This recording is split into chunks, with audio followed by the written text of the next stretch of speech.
Queridos irmãos, queridas irmãs, alunos e alunas do nosso curso Mater Dei, sejam bem-vindos mais uma vez.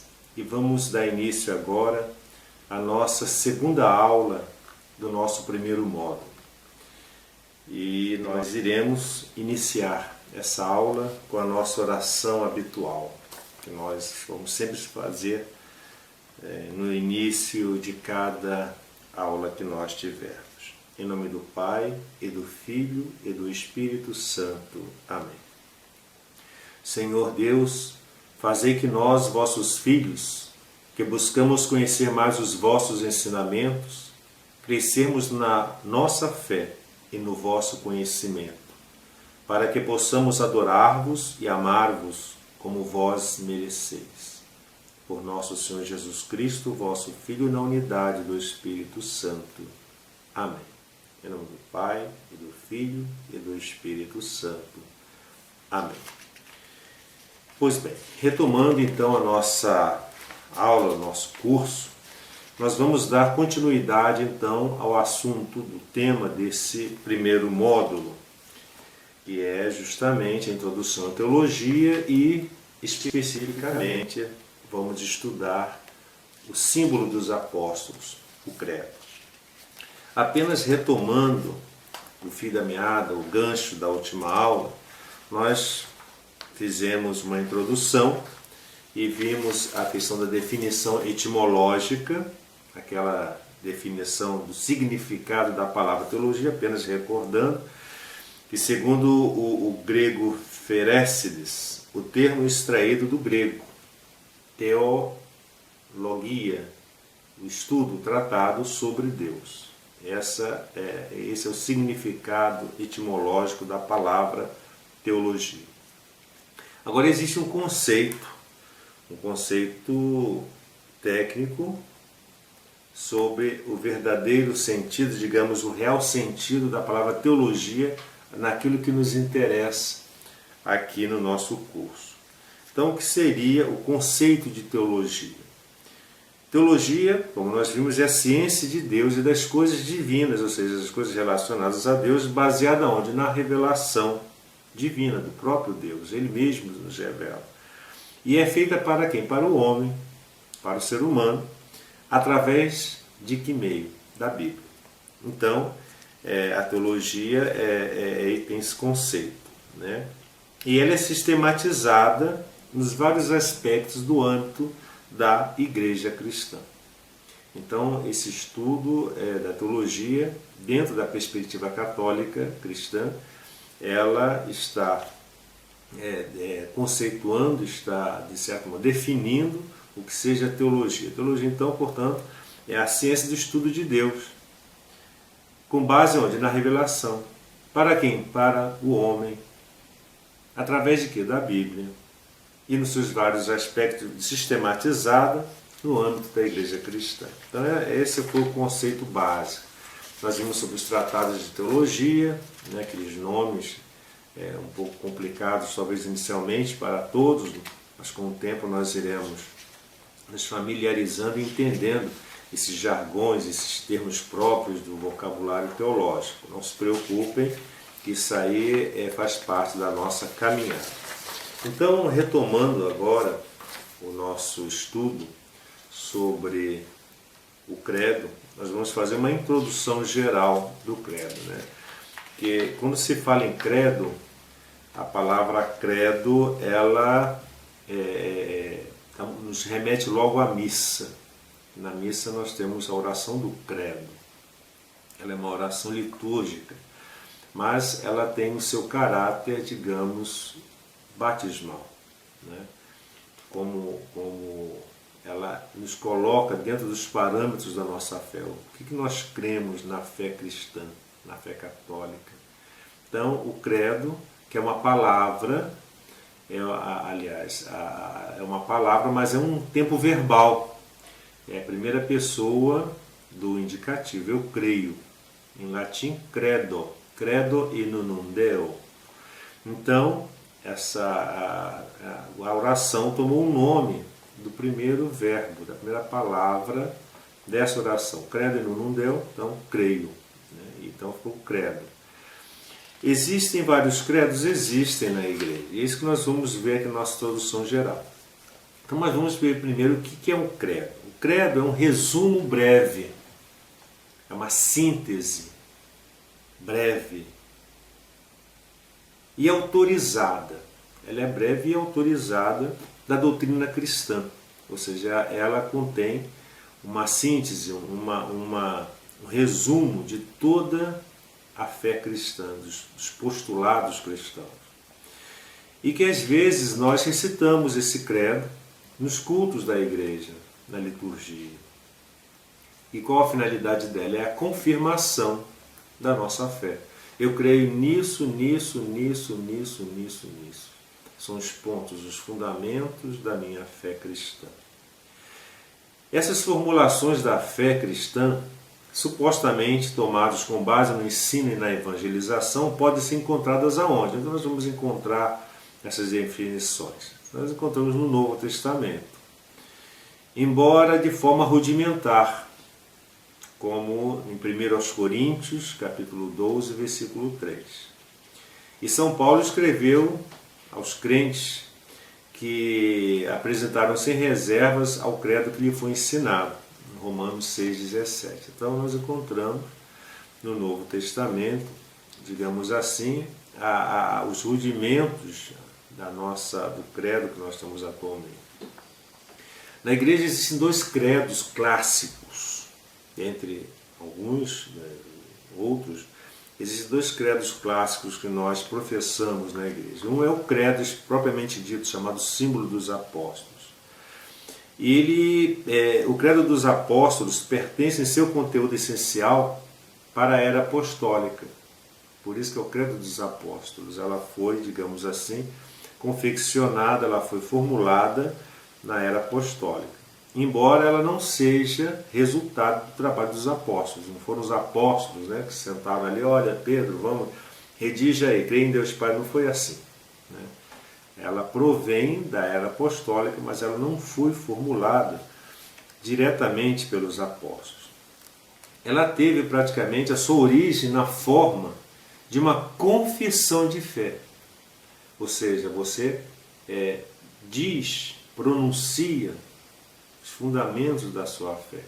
Você confessa a sua fé. Então, ela vem em forma de confissão de fé. Usada onde? Na instrução dos catecúmenos e na liturgia do batismo. Então, aqueles primeiros cristãos que eram formados, os catecúmenos, preparação para o batismo, eles eram instruídos dentro daqueles postulados, daquelas formulações que estão no credo. Então, o catecúmeno, ele tinha toda uma formação. Então, ele, para poder resumir todos os seus ensinamentos, as instruções que ele tinha, o credo era, digamos, o resumo de tudo aquilo que ele tinha aprendido na sua fase de catecúmeno. E na liturgia do batismo, ele fazia aquela profissão de fé de tudo aquilo que ele já tinha aprendido. Então, o credo pode ter sido aprendido de coração e na primeira vez transmitido oralmente. Ela foi essa transmissão oral. Baseia-se em fórmula atual em Roma, embora a forma atual do texto não apareceu antes do século VI. Até o século VI não havia assim, uma forma, digamos, uma fórmula explícita, digamos, formulada de maneira definitiva. E ela é usada pelos católicos romanos, nós católicos cristãos, católicos romanos, que nós a usamos, e em muitas igrejas protestantes, mas nunca foi aceito pelas igrejas ortodoxas orientais. O credo dos símbolos dos apóstolos não é usado, não é recitado nas igrejas ortodoxas. Ela é própria dos católicos romanos, mas muitas igrejas protestantes a usam também. E existe um outro credo clássico, famoso, nós usamos esse credo na missa, nas missas mais solenes, é um credo mais comprido, mais detalhado.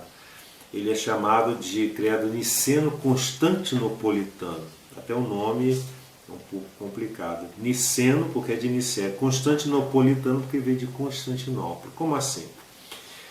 O credo clássico niceno-constantinopolitano, uma parte sua do credo vem de Nicéia. Era uma expressão da fé da Igreja, tal como foi definido no Concílio de Nicéia, no ano de 325, século IV depois de Cristo. E a outra parte, complementando esse credo, foi formulada em virtude do Concílio de Constantinopla, no ano de 381. E mais tarde, reafirmada no Concílio de Éfeso, em 431. E no Concílio de Calcedônia, em 451. Vocês vejam que esse concílio, esse credo do niceno constantinopolitano, ele foi, digamos assim, formulado logo nos primeiros séculos da era cristã. E esse credo foi baseado provavelmente sobre o credo batismal de Jerusalém. O niceno constantinopolitano continha uma ampla declaração de Cristo e do Espírito Santo do que a fórmula anterior, do que a do credo, símbolo dos apóstolos. Seu uso na adoração eucarística não é muito antes do século V. Assim, chamado filioque, a cláusula do filho, existe um trecho do credo niceno constantinopolitano que fala, que no Espírito Santo que procede do Pai e do Filho. Em latim é filioque, e do Filho. Essa expressão, essa cláusula, manifestada a dupla processão do Espírito Santo. O Espírito Santo procede do Pai e do Filho. Foi adicionado no terceiro concílio de Toledo. Quer dizer, até 589, concílio de Toledo, no credo niceno constantinopolitano, ele não tinha essa expressão, e procede do Pai e do Filho, procedia somente do Pai. Mas no concílio de Toledo acrescentou-se o filioque. O credo niceno é usado pelos católicos romanos, por muitos protestantes e ortodoxos ao leste. O último, no entanto, rejeita a cláusula filioque. Então, os ortodoxos, eles não aceitam essa expressão, essa cláusula que foi acrescentada pelo Concílio de Toledo em 589, do filioque, ou seja, eles acreditam que o Espírito Santo só proceda do Pai, e não do Pai e do Filho. E existe também um outro credo conhecido, o credo de Atanásio, Santo Atanásio, também conhecido como quicunque, é uma expressão latina que significa e também a quem, quicunque, a partir da palavra da abertura em latim. Então esse credo começa com a expressão quicunque. Foi claramente referido no século VI, vejam bem, e a atribuição a Santo Atanásio é insustentável. Alguém atribuiu a ele, mas não há provas de que seja realmente formulado por Santo Atanásio. Ela é de origem latina e na Idade Média era usado regularmente nos cultos da Igreja. Desde a Reforma, o uso litúrgico do credo de Atanásio foi confinado principalmente para a Igreja Romana, Católica Romana, e de comunhão anglicana, embora seja agora raramente recitado. Então somente a Igreja Católica usava esse credo atribuído a Santo Atanásio, o credo de Atanásio chamado quicunque. Mas também a Reforma Anglicana, a Igreja Anglicana, ela também usa esse credo de Atanásio. Mas vamos falar um pouco, antes de entrarmos no símbolo dos apóstolos, vamos falar um pouco sobre esse credo niceno-constantinopolitano, que é muito interessante, porque ele vai, de certo modo, nos complementar no estudo do credo do símbolo dos apóstolos. Vejam bem, o símbolo denominado niceno-constantinopolitano tem sua grande autoridade no fato de ter resultado dos dois primeiros concílios ecumênicos da Igreja. O primeiro concílio foi de Jerusalém, mas o primeiro concílio ecumênico foi o de Nicéia, e o outro de Constantinopla, em 325 e outro em 381. Ainda hoje é comum a todas as grandes igrejas do Oriente e do Ocidente. Né?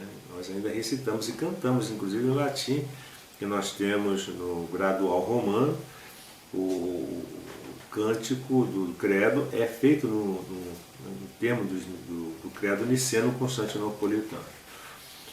Agora, por que esse credo é tão detalhado assim? Por que ele é mais, digamos, espesso em cláusulas nos seus artigos do que o credo comum, o credo símbolo dos apóstolos?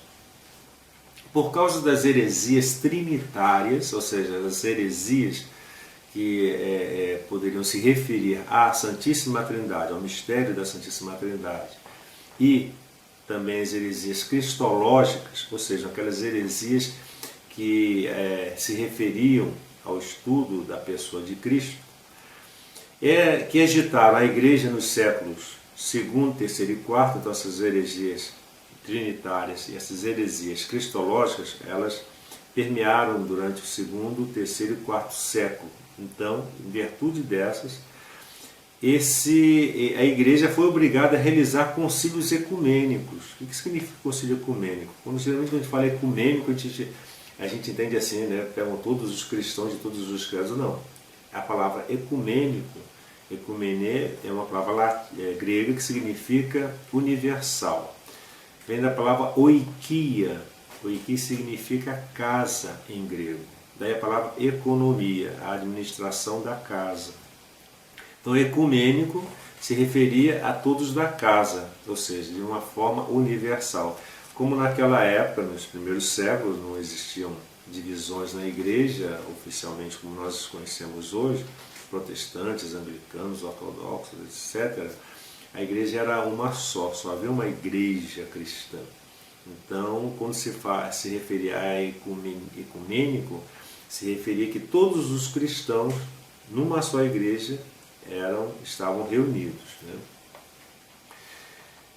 E esses concílios ecumênicos, os primeiros concílios, eles foram realizados justamente para dissipar, para elidir, para resolver a questão dessas heresias que surgiram.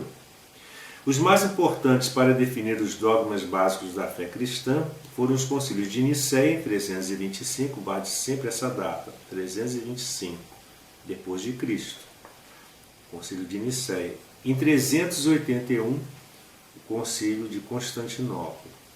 Lembrem-se que em 380, Teodósio ele colocou a igreja como a religião oficial do Império Romano. Então, quando nós formos estudar a história da igreja, nós vamos nos referir a esse credo aqui também. O primeiro concílio de Nicéia condenou o arianismo, que era uma grande heresia que foi formulada por Ário, sacerdote de Alexandria. Alexandria é uma cidade no Egito que negava a divindade de Jesus. Ário negava a divindade de Cristo. E o segundo concílio de Constantinopla condenou o macedonismo, que é uma heresia formulada por um tal de Macedônio, que foi patriarca de Constantinopla. Foi um grande bispo que negava a divindade de quem? Do Espírito Santo. Enquanto Ário condenava, formulava a questão, negava a divindade de Cristo, Macedônio negava a divindade do Espírito Santo. Esses dois importantes concílios, portanto, deles originou-se o credo chamado niceno-constantinopolitano. Então ficou mais claro agora. O qual traz os mesmos artigos de fé do símbolo dos apóstolos. Eles trazem os mesmos artigos. Só que, como eu falei ainda há pouco, eles vêm com algumas cláusulas a mais, né, especificando ou esclarecendo alguns desses artigos. E esse símbolo niceno-constantinopolitano, ele explicita e detalha especialmente no que se refere às pessoas divinas de Jesus e do Espírito Santo, justamente para elidir aquelas heresias de Ário e de Macedônio. Então eles são mais detalhados, são mais explícitos, né, para elidir quaisquer tipos de dúvidas em relação à divindade de Cristo e a divindade do Espírito Santo. Além desses dois símbolos de fé mais importantes, outros credos foram elaborados ao longo dos séculos, sempre resposta a dificuldades ou dúvidas vividas nas igrejas apostólicas antigas. Então, às vezes surgiam certas dúvidas sobre certo assunto sobre Cristo, a igreja, então eles criavam um credo, formulavam um credo, justamente para elidir aquela dúvida, aquela heresia. Um exemplo como já referi, foi o símbolo quicunque atribuído a Santo Atanásio, do século III. Ele nasceu em 295 e morreu em 373, que foi bispo de Alexandria. Também tinham as profissões de fé dos concílios de Latrão, de Toledo, de Lyon, de Trento, e também de certos pontífices, certos papas, que formularam alguns credos, como o Papa Damaso e o Papa Paulo VI, mais recentemente, em 1968.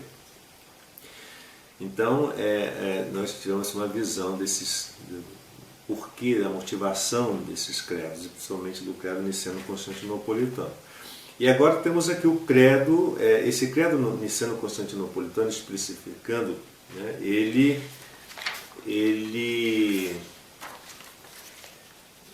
também, apenas a guisa de especificação, para poder explicar melhor, né, a principal razão para a convocação do primeiro concílio ecumênico, a de Niceia, foi o surgimento e fortalecimento, como eu tinha dito, do falso ensinamento do presbítero alexandrino, né, egípcio, Ário. A teoria básica desse falso ensino dos arianos, formulado por Ário, é que o Filho de Deus não fora criado, que o Filho de Deus fora criado, que sua existência teve um começo, ou seja, tanto é que quando nós rezamos o niceno-constantinopolitano,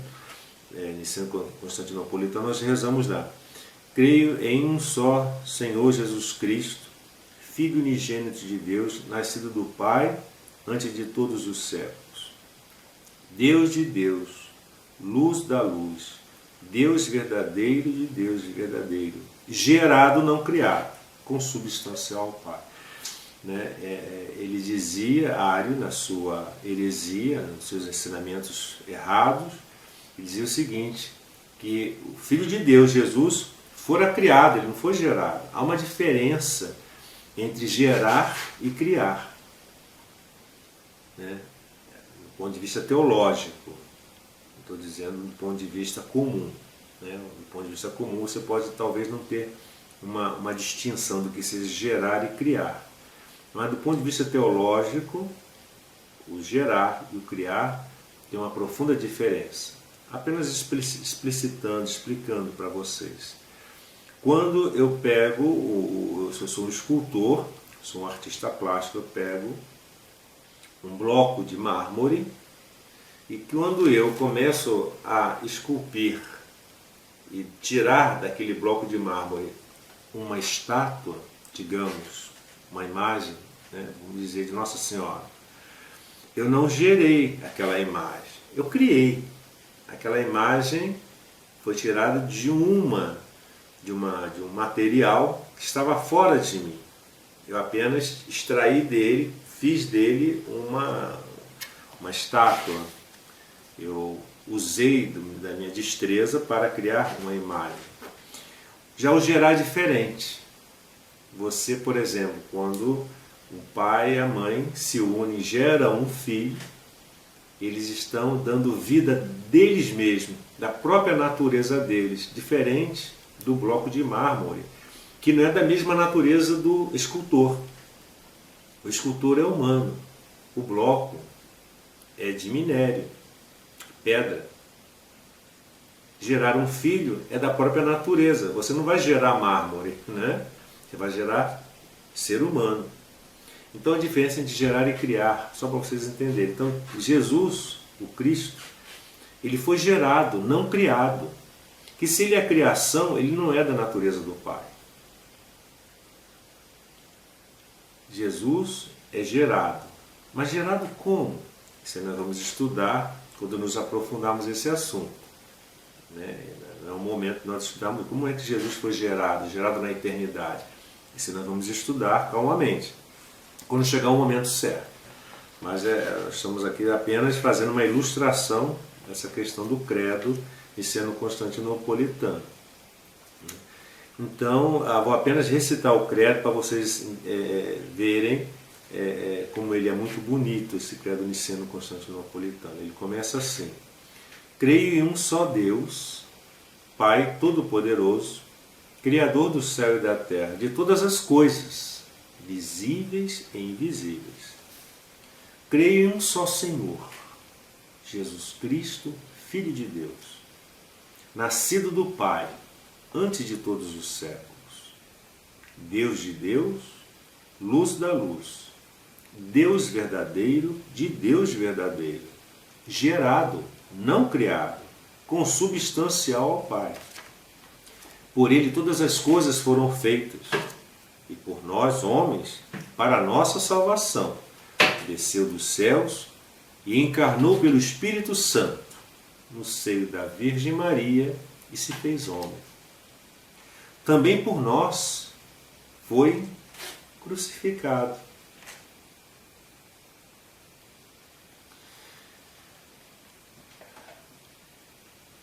E sob Pôncio Pilatos, padeceu e foi sepultado.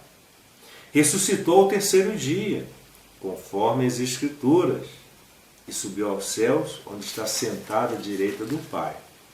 E de novo há de vir em sua glória para julgar os vivos e os mortos. E o seu reino não terá fim. Creio no Espírito Santo, Senhor que dá a vida e procede do Pai, e com o Pai e o Filho é adorado e glorificado, ele que falou pelos profetas.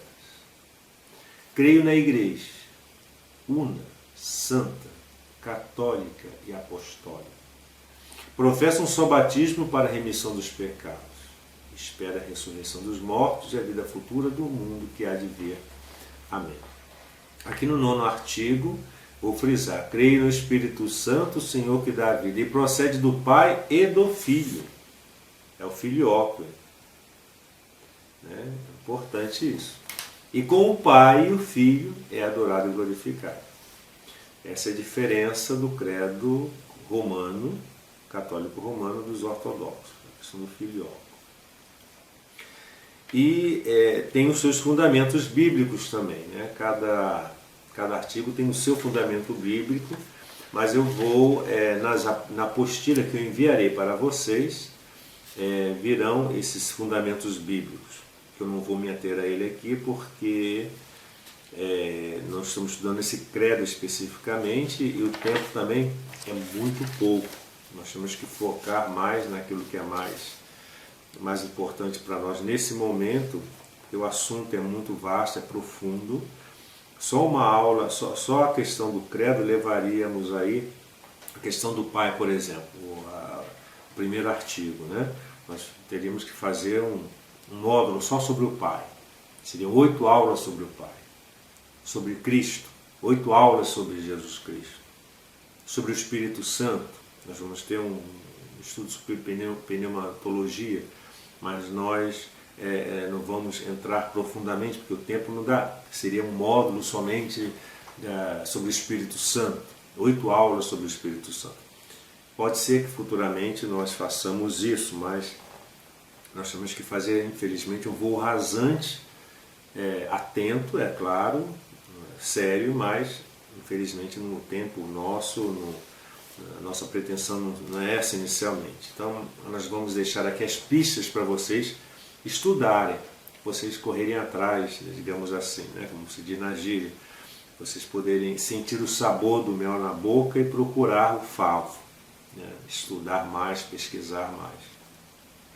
Então vamos entrar agora no que mais nos interessa, que é o símbolo dos apóstolos, que é o credo mais resumido e que se encontra, né, no livro do Catecismo da Igreja Católica. Né? Se vocês forem estudar o credo, vocês vão encontrar lá o credo da símbolo dos apóstolos. E isso é importante para nós porque é bom termos em mão sempre o catecismo, né? E a partir de que ponto nós vamos conseguir encontrar no novo catecismo? A partir do parágrafo 199. Né?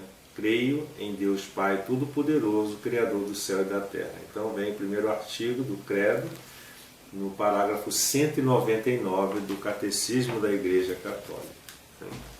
Então vamos agora dar início então, a essa parte do nosso conteúdo, especificamente do símbolo dos apóstolos. É bom vou ler aqui o símbolo dos apóstolos. Eu li o Niceno Constantinopolitano, vou ler agora o símbolo dos apóstolos para vocês terem uma noção, né? Se possível vocês terem em mãos aí, né? Quem tiver em mãos a Bíblia da Ave Maria, tem uns anexos lá atrás que tem a missa, vocês vão encontrar o credo. Então quem puder acompanhar, interessante seria, né? Então vejam bem, o credo é esse, são 12 artigos. Primeiro, creio em Deus Pai Todo-Poderoso, Criador do céu e da terra. Segundo artigo, em Jesus Cristo, um só seu Filho, seu único Filho, nosso Senhor. Terceiro artigo, que foi concebido pelo poder do Espírito Santo, nasceu da Virgem Maria. Quarto, padeceu sob Pôncio Pilatos, foi crucificado, morto e sepultado. Quinto, desceu à mansão dos mortos, ou aos infernos, ressuscitou ao terceiro dia. Sexto, subiu aos céus, está sentado à direita de Deus Pai Todo-Poderoso. Sétimo, de onde há de vir a julgar os vivos e os mortos. Oitavo, creio no Espírito Santo. Nono, na Santa Igreja Católica, na comunhão dos santos. Décimo, na remissão dos pecados. 11º, na ressurreição da carne. 12º, na vida eterna. Amém. Então, esse é o credo que nós vamos estudar especificamente, é o símbolo dos apóstolos. Esse credo, ele se divide em 3 partes.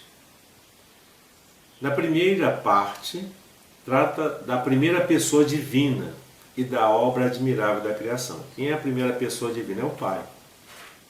Na segunda parte, trata-se da segunda pessoa divina e do mistério da redenção dos homens. Quem é a segunda pessoa divina? É o Filho, Jesus Cristo. E a terceira parte do credo trata-se da terceira pessoa divina, que é a fonte e princípio da nossa santificação, que é o Espírito Santo. Agora é interessante explicitar que não existe uma hierarquia. Pai, Filho e Espírito Santo. Não existe. O Pai é mais importante que o Filho é mais importante que o Espírito Santo. Não. Nós vamos ter a oportunidade de ver que são 3 pessoas, num só Deus. O Pai, o Filho e o Espírito Santo. Em algumas religiões monoteístas que acusam os cristãos católicos de que nós somos politeístas, que seriam 3 deuses. Não, isso é mentira, isso é falso. A igreja cristã não professa 3 deuses. Isso aí é uma heresia, é uma impropriedade, é uma mentira. A igreja católica, ela professa um único Deus, em 3 pessoas distintas.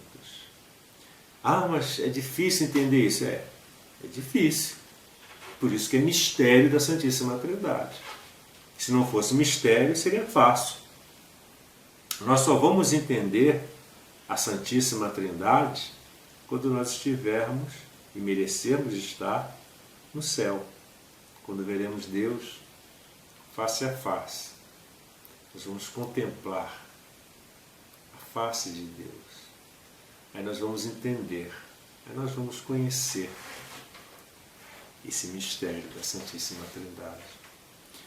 Esse mistério da Santíssima Trindade que nós estamos estudando, ele foi revelado no Novo Testamento por Jesus. Até Jesus não se tinha essa noção de Deus em três pessoas. Né? Existia aquela visão de Javé, Deus dos hebreus, Deus de Abraão, Deus de Isaac e de Jacó. Com o advento da pessoa de Jesus, com a encarnação do Verbo, nós vamos descobrir por Jesus, ele nos revela, daí revelação, né, um dos pontos da revelação, que Deus é um só, mas ele se revela em três pessoas distintas, iguais, da mesma substância, da mesma natureza divina, mas Deus é um só, é um mistério. Nós não podemos ter a pretensão, né, ou a petulância de querer entender a Santíssima Trindade. Pelo menos aqui nesse mundo, nessa vida, não. Mas nós esperamos, na eternidade, contemplar a Deus, adorar a Deus na sua, digamos, na sua essência. E é interessante que tive um professor de teologia, Dom Estevão Bittencourt, hoje em processo, né, de beatificação. Tive a graça de trabalhar com ele na Mater Ecclesiae no Rio. E ele falava muito isso na sala de aula. Mesmo no céu, mesmo tendo a visão beatífica, a Lumen Gloria, que depois nós vamos estudar isso também, mais adiante, nós não veremos Deus na sua totalidade.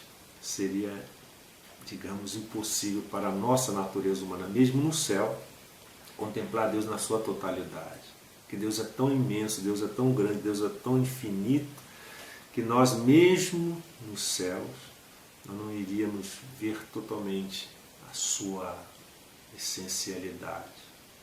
Nós iríamos ver aquilo que a nossa própria natureza nos foi proporcionada. Por isso que Cristo fala, quem vê a mim vê o Pai. Então, Cristo é a manifestação do Pai para nós. Por isso que nós temos que amar Jesus. Amamos Jesus, amamos o Pai, ou seja, amamos a Deus na sua totalidade.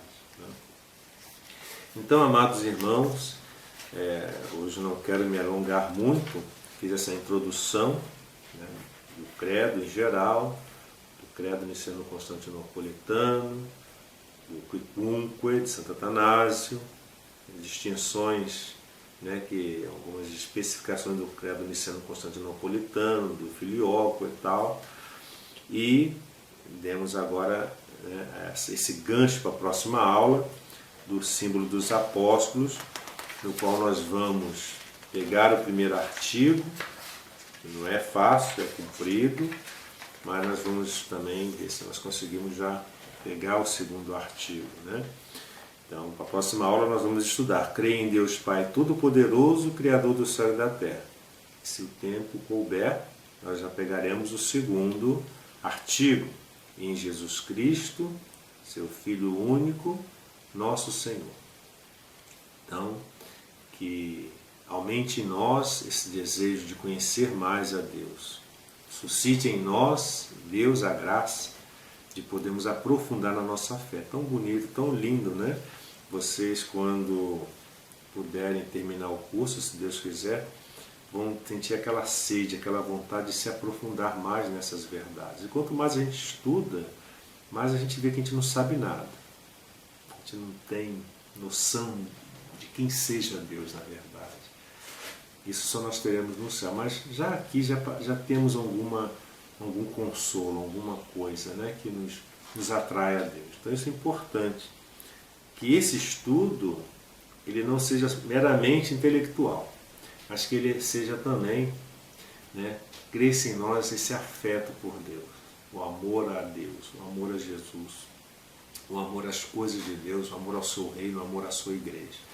Então, esse estudo tem que sustentar, mover, dar combustível, azeitar a nossa espiritualidade, a nossa ânsia de busca de perfeição, de santificação, de estarmos unidos a Deus. Isso é que importa. Esse é o objetivo maior do curso, né? Então, terminando, vamos terminar pedindo a Deus e agradecendo a Ele por tudo que Ele nos tem dado. E as bênçãos também, pedindo a ajuda de Nossa Senhora ela que educou Jesus também nos eduque. E que o Senhor nos abençoe, guarde-nos de todo mal e nos conduza à vida eterna. Amém.